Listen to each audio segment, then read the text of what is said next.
Denise. Denise. It's Denise. It's Denise. It's Denise. Denise. It's a podcast party. It's a podcast party.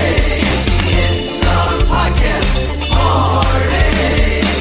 I gotta say, I feel like we're besties now after this. What's up, guys? It's Denise Salcedo. Hey there, everyone. Welcome to the show. It is Denise. Welcome to Speak Now Pro Wrestling. It is June 7th, and we are going to be chatting WWE NXT 2.0, the fallouts from In Your House this past weekend. This was a fairly good episode of NXT. I thought it was solid top to bottom. There was so much that I loved on this show. I would say I loved probably 98% of the show. That's pretty damn good. So I cannot wait to get into the episode. But before we get started, I do want to thank you all so much for tuning into the show, coming in to hang out with me for the next couple of minutes, or not really minutes, a little bit more than a couple of minutes. Y'all know how this goes. But before we get started, just to let you guys know, this is an interactive show. Send in your comments in the chat box. You guys know how all this stuff works. I'm not even going to get into all of that. We do got some interesting things to talk about here today. One of which is already being brought up a lot here on the comments here, and it is about Apollo Crews. A lot of people happy that he is there at NXT. We'll talk about that more in just a second, but let's go ahead and get right into this show because it was a good one. We're going to kick things off with Carmelo Hayes and Trick Williams opening up the show. So first of all, Carmelo Hayes is NXT North American champion once again. I gotta tell you, I'm a little surprised by that. When I saw the results for the show, I thought, holy shit, man, like I thought it was a little bit crazy because now keep in mind, so I didn't get to watch the show. So when I read the results, I was very, very surprised by it, mainly because Carmelo Hayes was a really good NXT North American champion.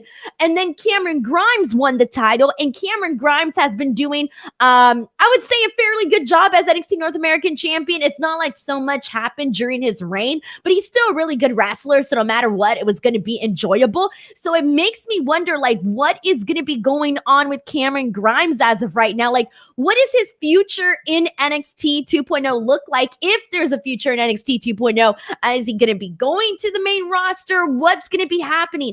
I think the fact that they took the belt off of him makes me wonder what is going on with the future of Cameron Grimes, mainly because I still think that there could have been a lot more done with him as NXT North American champion. And then for them to give it back to Carmelo Hayes, I kind of feel like I feel like this is just, I don't feel like Carmelo Hayes is going to be holding the title very long. I have a feeling he's going to be a transitional champion, and this is going to be all to lead up to Solo Sikoa becoming NXT North American champion, because that's the direction that I feel like they're heading in right now. But regardless, you guys already know that I'm a big fan of Carmelo Hayes, man. Even just today when he was on the mic and cutting this like he's a heel, so he's going to be cutting this heel promo, and he's talking about how, well, Trick Williams kicks things off by saying that all is right in the world once again because Carmelo Hayes is the NXT North American champion. Then Carmelo starts saying how he's the person that everybody there aspires to be, how he basically buries the crowd and says they all can't be like Carmelo Hayes, and Carmelo Hayes is like the top and this and that. Anyways, during this, I was just sitting back thinking like, man, Carmelo Hayes is so good. Like, we already know he's good in the ring, but on the mic, he's very good. Even when he was a babyface and he was promoting himself and I think he was calling himself the A Show or something like that. No matter if he's a babyface or if he's a heel, I kind of like him a little bit more as a heel right now, just because I feel like he cuts these good promos, like putting himself over, and I like that. So I like what he's been bringing to the mic, especially here tonight, but he's done a lot of other good stuff regardless. So I did want to put that over. Solo Sikoa comes out and he says, being champion should be a little less talking and a little bit more fight. And then he starts talking about how he's next for the championship. Okay, the crowd is super behind him, but then we get Grayson Waller. Grayson Waller comes out. He does his thing. He buries the crowd. He starts saying how the crowd doesn't have any friends and mentions that that's why Solo's name is Solo, because he also doesn't have any friends. And he buries his family lineage, saying that he shouldn't get a shot at the NXT North American Championship just because of his family lineage. So that's kind of what Grayson Waller touched on. So the crowd's really behind Solo Sikoa. It feels like the company, feels like the people making decisions at NXT 2.0 are really behind Solo Sikoa as well. So it's going to, I'm expecting him to be NXT North American champion pretty soon. Now, we'll talk about the main event. We'll just get into the main event now since it goes along with this story and I don't want to like skip around too much. So let's go ahead and hop into the main event because it pertains to this actual opening of the show. So this match was supposed to be Solo Sikoa and it was supposed to be Carmelo Hayes and Grayson Waller versus Solo Sikoa in a handicap match.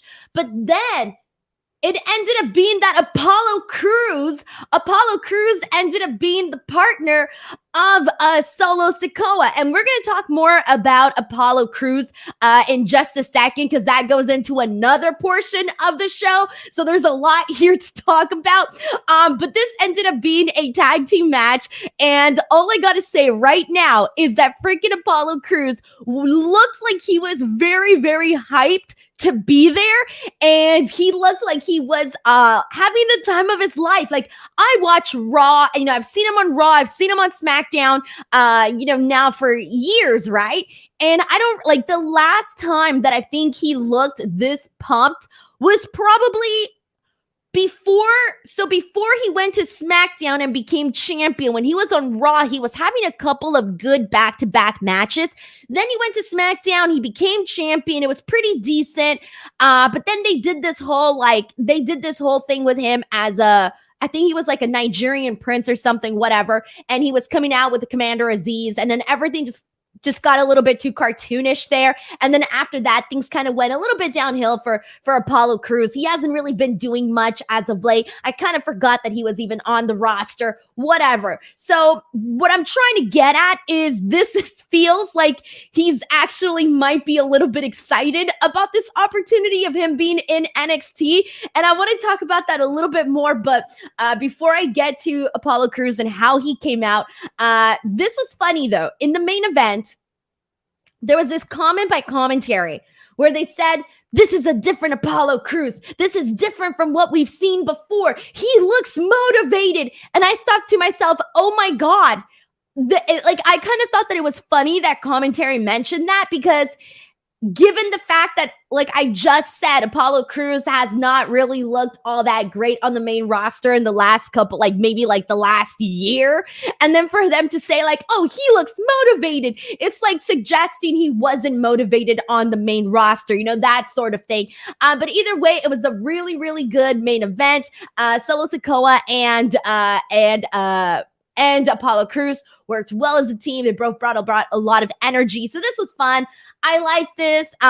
Sure. But let's go back and talk a little bit more about some of the other stuff that happened. But before I get to that, we're going to get these comments in here, and then we'll probably skip into the Apollo Crews and how he came into NXT 2.0 for those of you guys who might be confused. But let's see what people are saying here. Zeno Hour says the CWC treated Apollo like a star. He felt fresh. He did. He felt exciting. It was one of those things when I was watching the main event, I thought, man, this is a guy that I've been seeing with Commander Aziz doing all these hokey, cartoonish stuff the last couple of months. Like, that's the thing that I've been noticing about the CWC too, is that whenever they get somebody from the main roster, they tend to react in a very like, oh my God, like they treat everybody like they're the biggest star ever. Like that's kind of like the reception the CWC gives to some of the people that aren't technically like big stars. Like when AJ Styles went down there. Okay, that was an appropriate reaction, right? Because AJ Styles is a big star. But there were some other ones where I'm like, okay, the reaction was definitely above the star level of the person that came out. So that's one of the things that I have noticed about the CWC, which in a way is good because, like, why not? You know, like it's their job. Like, well, no, that sounds really bad. It's not their job. But I mean, like, if they're going to these shows religiously, because I'm sure a lot of those people are, they're literally like, that's the home base of NXT 2.0. So whatever they, how they react to what they're putting on is going to basically influence a lot of the people that are watching back home. How the CWC reacts is going to catch on with how the people on the TV react. We got Cameron Mumford. By the way, Cameron Mumford, happy late birthday. Cameron Mumford had his birthday just a couple of days ago. A happy late birthday. I hope you saw my message. I'm not sure if you did, but anyways, Cameron says, this is the thing when NXT call-ups returning to NXT and it's relevant with Apollo. NXT is rejuvenation for these guys getting dragged down on the main roster, and it's a beautiful thing.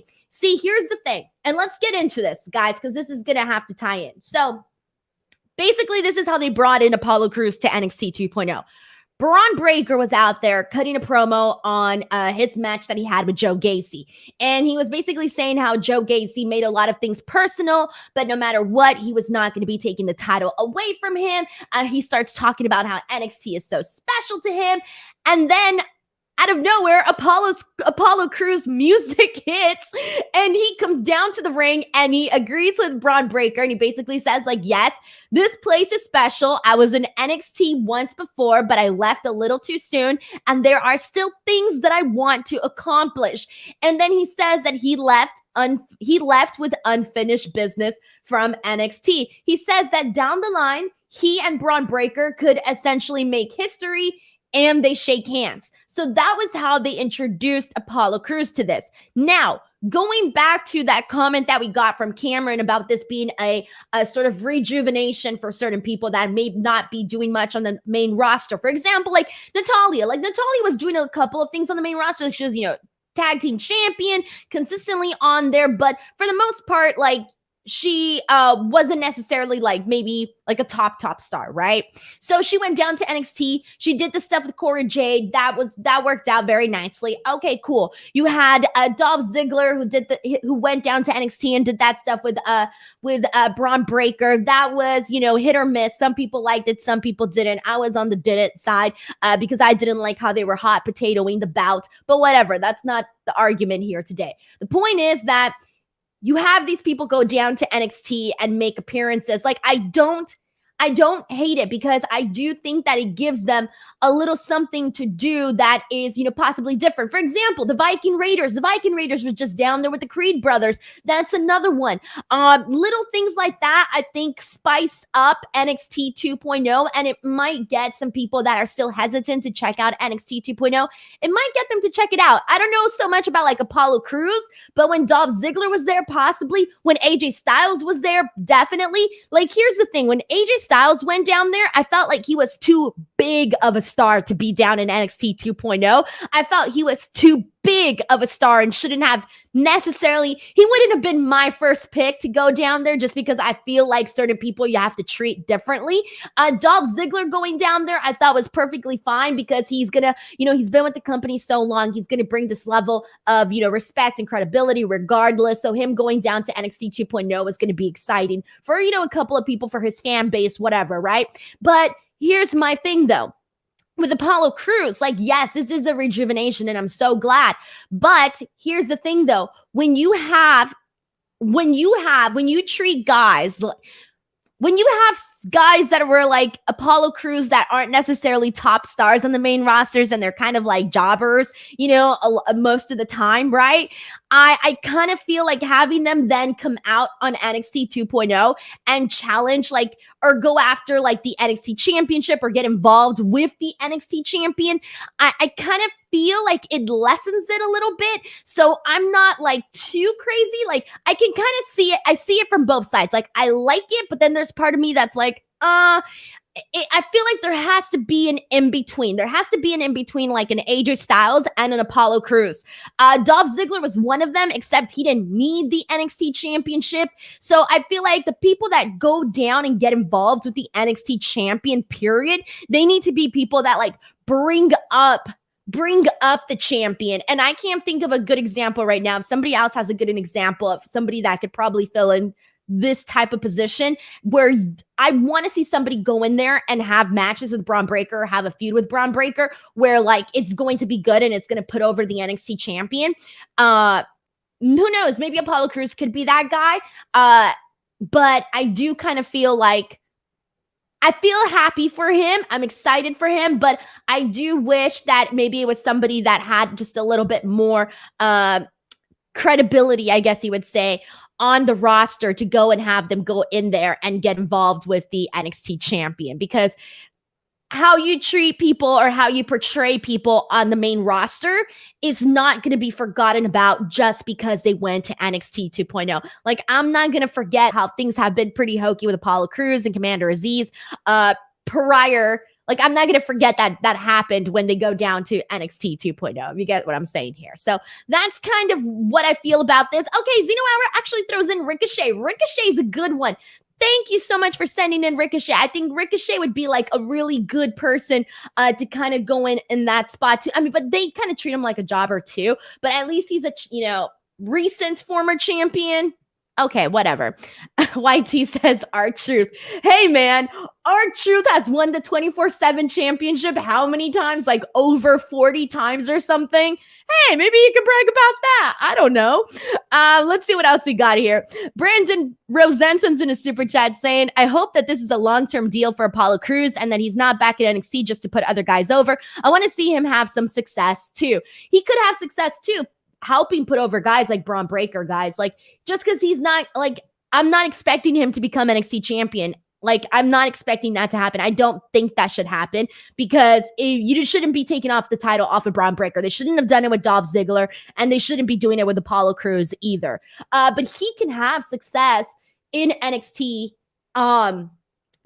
just helping put over Braun Breaker. I do think he can have success in that because then people will see him differently. Like, you got to start seeing, like, you got to see him differently because if my recent memory of Apollo Crews is everything that he did with Commander Aziz, it's like I'm still seeing him in that light, right? Today was the first step not to see him in that light anymore because that main event match was pretty fun. So if you have him in there with Braun Breaker and, they have a pretty kick-ass feud, if they do something fun, it'll all of a sudden, like, it'll maybe change the perception that some of the people, like myself included, that have of, like, the perception they have of Apollo Crews, right? So I do think that even if he doesn't go down there and win the NXT championship, because I do not think he should be winning the NXT championship, but going down there and having a program with Braun Breaker is a win within itself.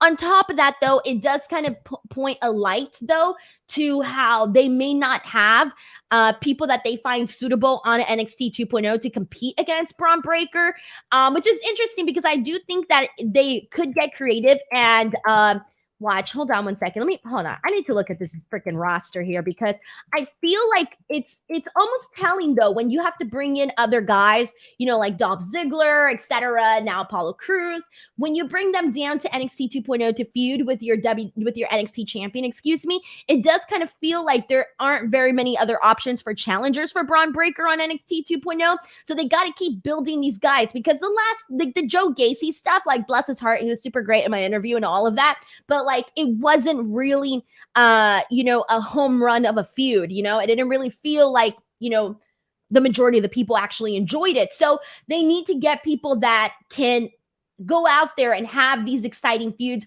with the NXT champion, right? And I'm looking at this, roster right now, and I do think like Cameron Grimes would have been a really good one. Carmelo Hayes, a good one too. And I get it. They're kind of like waiting for their turns, but I still think that they can go up and have, like matches with the champion and tell good stories and get new talent, like, get them to like these higher peaks. Instead of just always having certain talent only focus on the NXT North American Championship. So Cameron Grimes is a good one. Carmelo Hayes is a good person, I think.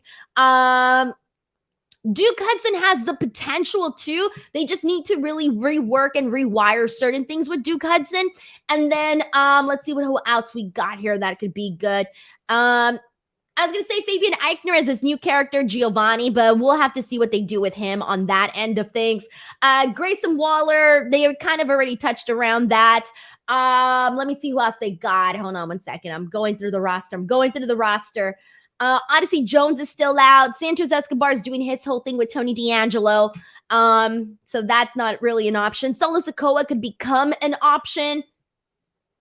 And that's kind of it. Like Von Wagner's not over enough. I mean, I guess they can do a program with him and Braun Breaker, but not very many people are going to care. So I think it'll be along the same lines of what they were doing with Joe Gacy, like in terms of like the crowd and interest in it. But that's it, guys. Like Zion Quinn, he's there too, but he's just been having like whatever matches. So there aren't very many options for Braun Breaker as like to have challengers. So they have to bring in people like Apollo Crews to do something there. All right, so let's go ahead and see what people are saying about here. Let's see. Cadillac Carson says Elmas can do it. Okay, I'll stop now. Y'all are too much. All right, so let's go ahead and move on from here. And really quickly, let me just send 1 second, guys. Hold on. I just need to send a quick message here. All right, guys. All right, quick message that I had to send like right now. I couldn't wait. I had to send it right now. All right, so moving on from here.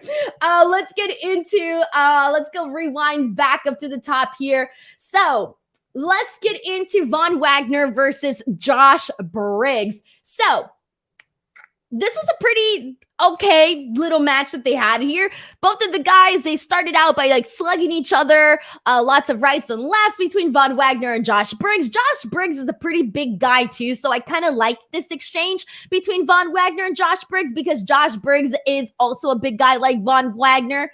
And I think that like, I feel bad, but Von Wagner hasn't necessarily been like hitting the mark in terms of like pop. Like, he hasn't really gotten over like as a heel or as a baby face. He's kind of just been there.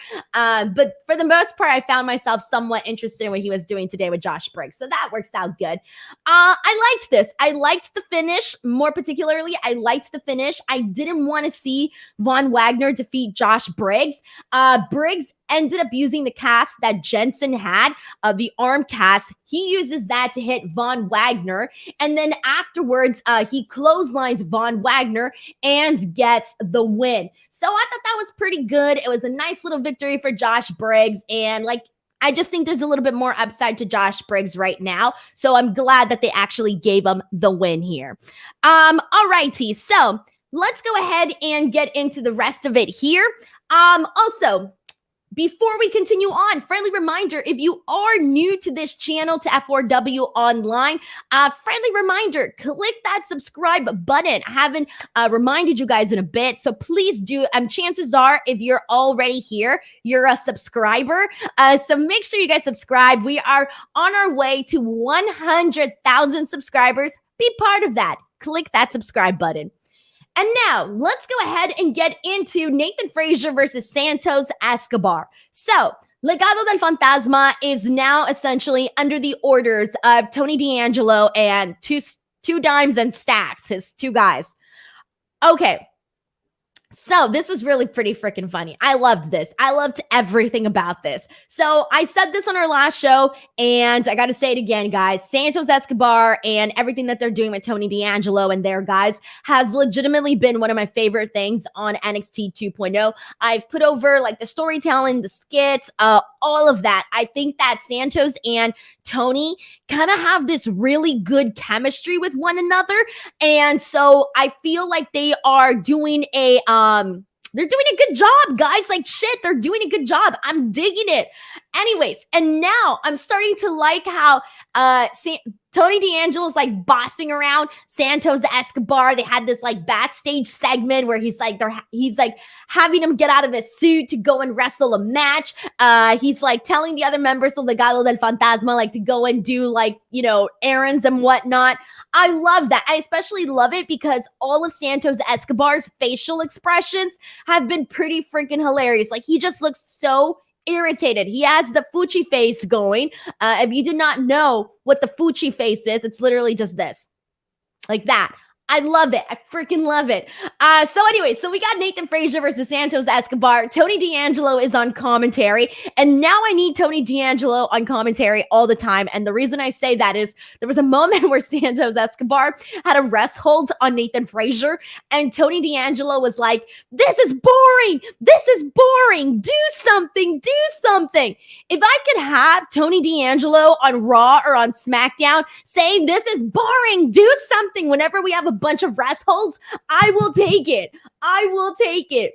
But either way, this was a really good match. I freaking loved it. So Nathan Frazier, honestly, he's been impressive thus far. Ever since he's come into NXT 2.0 is where I started getting familiar with his work. He has been very impressive and he's gotten over with the CWC audience. He has like a style that, you know, is exciting. He's doing all these high flying moves. Like, how is it not exciting, right? So he goes into this match with Santos Escobar and, you know, he's doing all this high-flying stuff. The speed that this guy has in the ring is really freaking great. The guy moves so freaking fast. And on top of that, he's just energetic. Everything that he does, it's exciting. And there was even a moment where, like, he even takes, like, Santos Escobar's, like, breath away. I thought that was pretty cool. We have a beautiful, and I mean beautiful dive to the outside of the ring from Santos Escobar. Freaking love that. I love the way that Nathan got out of the surfboard. That was really good. I love seeing him run the ropes and then doing a crossbody onto Santos Escobar. I was a fan of that. Tony's guys want Santos to use a crowbar and to cheat in his victory. Santos Escobar throws it back. This ends up costing him the match. The decision not to use the crowbar ends up costing him the match. Nathan ends up hitting a twisting 450 and ends up getting the win. So I love this. This continues to further the drama between Tony and Santos Escobar. It put over Nathan Frazier. It gave him this massive win over Santos Escobar. He continues to get over with the crowd, getting over with me as well. I was a fan of this. So thumbs up on both of this here. All right, so let's go ahead and see what people are saying. Thoughts on Nathan Frazier, Santos Escobar, thoughts on Santos Escobar, Tony D'Angelo. Let's go ahead and see what people are saying here. And let's get some comments. This is from King of Hueca Mundo, who says, Tony D'Angelo is way over. We got Mohamed, who says Nathan versus Santos was such good shit. Let's see what else we got. We got Kyler saying this is the best thing in NXT. I completely agree with you on that as well. Cadillac says Tony D said the word wrestle, which is apparently banned word in WWE, or maybe wrestler is the banned word. I don't even know anymore, guys. I have so many banned words. I can't remember them all. Let's see what else we got here. And this is from David Ortiz in regards to the Apollo Crews thing. He says, you can't expect someone who is not over, who is ice cold right now, to elevate or put over developmental talent when Apollo is not over himself. Yeah, I agree with that. I completely agree with that. Yep, that's a good way of putting it. And let's get some more comments in here and see what people are saying. This is from Saul, who says, I always do my Italian mobster accent for the rest of the night after a Tony D segment. I love what they're doing. Christopher says, the storyline between Tony D group and Legado del Fantasma is good right now. Completely agree. One of the highlights of, I would say it's like up there with some of the best storytelling that they're doing in WWE in general. And I know people don't talk about it because people don't talk about NXT 2.0. There's like only a handful of us that are still left watching NXT 2.0. So I almost feel like it's this small group of people that actually know and feel like the storyline is good. But we'll see. We'll see. All right, moving on from here. After this, we got the, we already talked about the Braun Breaker promo. So let's get into the Joe Gacy stuff. So Joe Gacy is with his, I don't forget what he calls them, but I'm just going to call him his two creepers. He got his two creepy dudes on the side, right? They got their hoods. I forgot what he calls them. This something. I forgot what he calls them. Whatever. So he's going off and he's doing this promo. He's saying how they have made great strides, that people don't understand their message, and that their message is way more important than symbols and worldly possessions. But my question is, what is the message? What is the message of Joe Gacy? I don't even know the message. Whatever, but we're supposed to know the message because the message is greater than championships, than symbols, than this and that. It's greater than, right? Okay, fine. Basically, what we get from this is that Joe Gacy is going to be introducing a new team. They're going to be an extension of him, which means he's going to be managing these two guys. And next week, they are going to be competing for the first time. And I think he's calling them the Dyad or something. The Dyad, whatever. That's what he's calling them. So Gacy looks like he's going to be taking on more of a managerial role, which is kind of what we were seeing with him and freaking Harland. We were seeing that. And I figured, okay, once Harland gets a little bit better, the focus is going to be taken away from Joe Gacy and focus on Harland.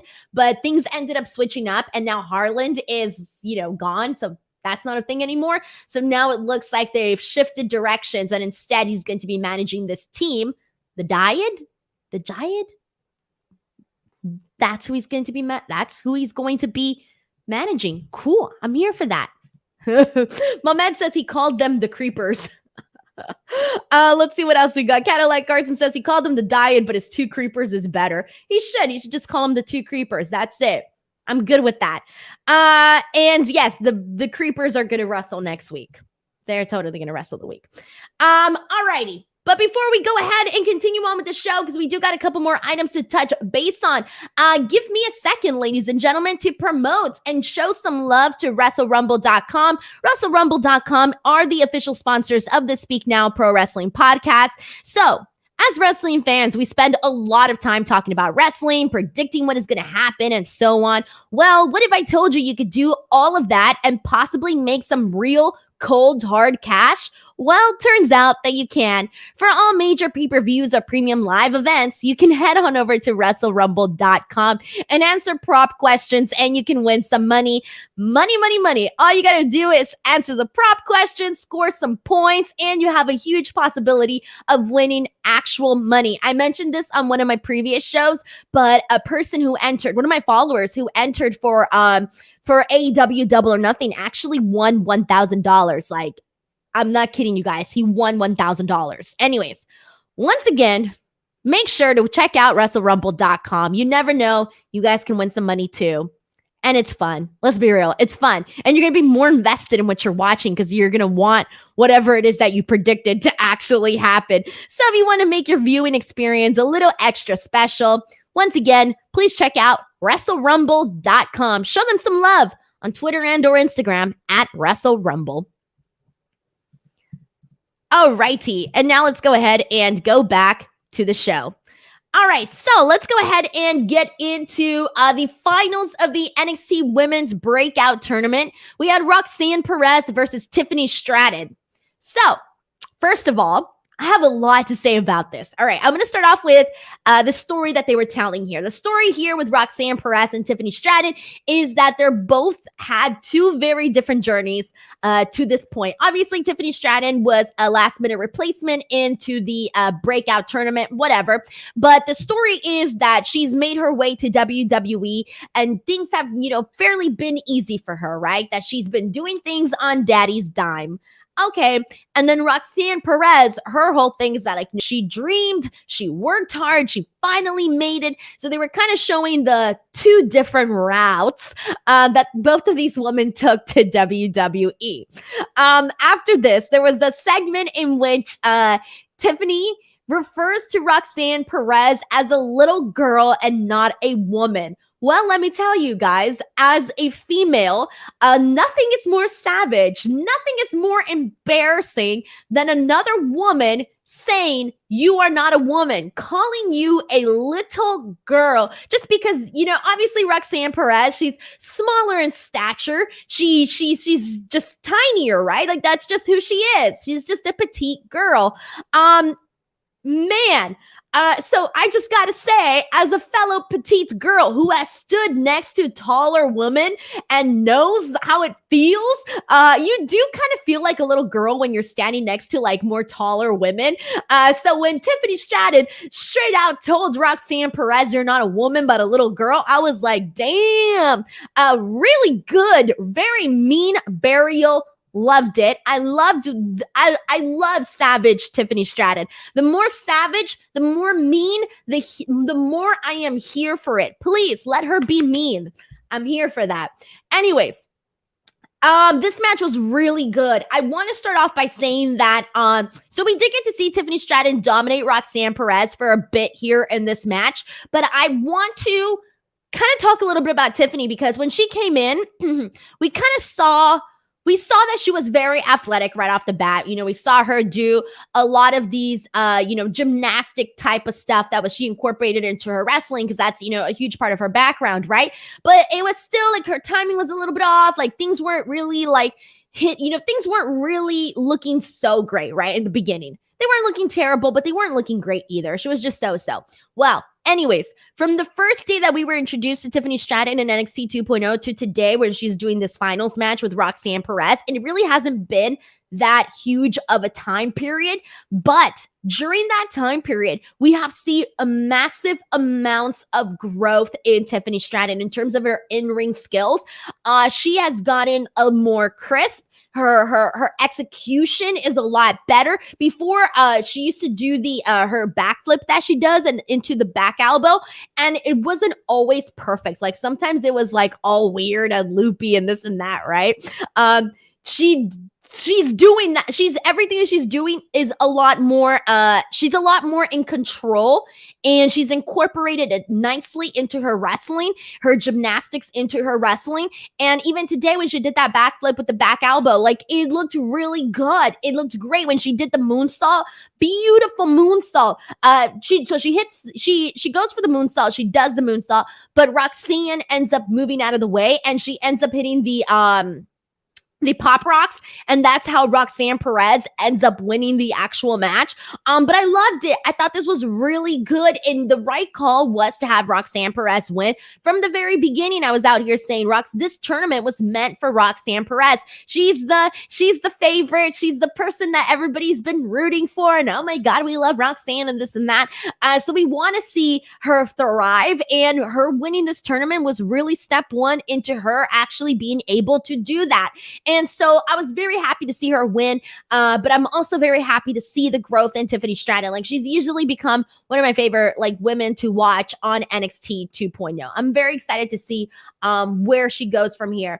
Anyways, after this, Cora Jade celebrates with Roxanne Perez. We have Toxic Attraction come out. Mandy Rose starts going off on Roxanne, and she starts telling her how everything's going to go downhill from here. So I'm interested to see if she's actually going to challenge for the championship or if she's going to challenge for the tag team titles. That I'm not completely sure, but we'll go ahead and see what they actually do with that. And let's see what we got here. This is a comment from Justin Martin who says, Roxanne did plenty of breaking out before she got to WWE, so she didn't necessarily need it. However, it was absolutely the right call for Roxanne to win this tournament. She deserves it. Yeah, completely agree. I think she's already over. Like Roxanne was already over with the people who had seen her work prior. But you got to understand, like WWE is like a bigger beast. You know, there's going to be so many new people that did not know who Roxy was before.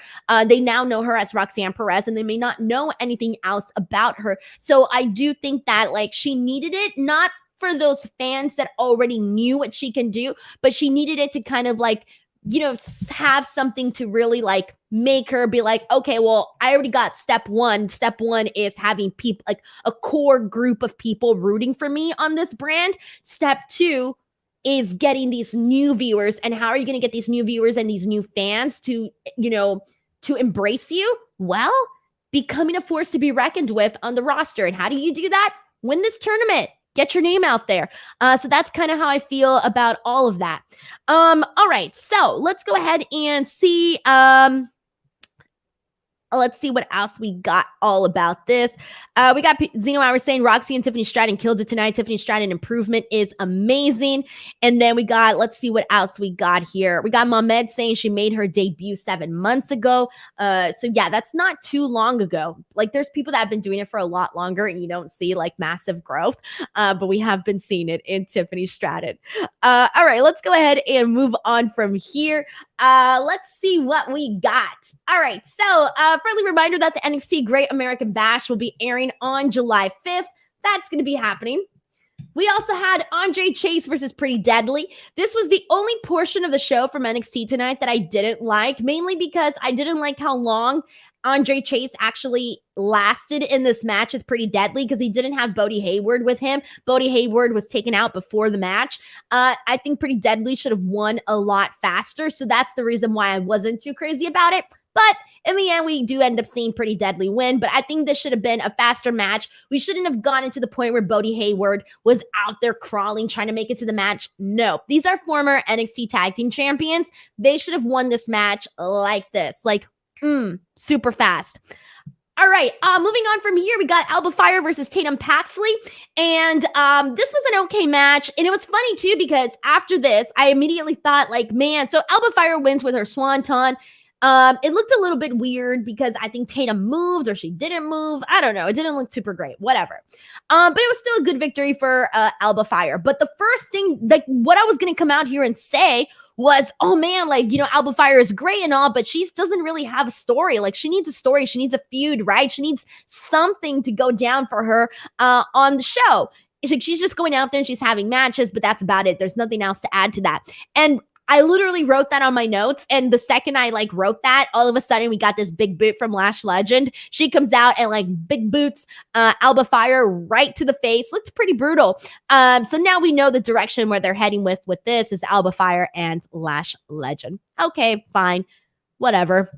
All right. So backstage, we got the Creed brothers talking about their championship wins. They are the brand new NXT Tag Team Champions.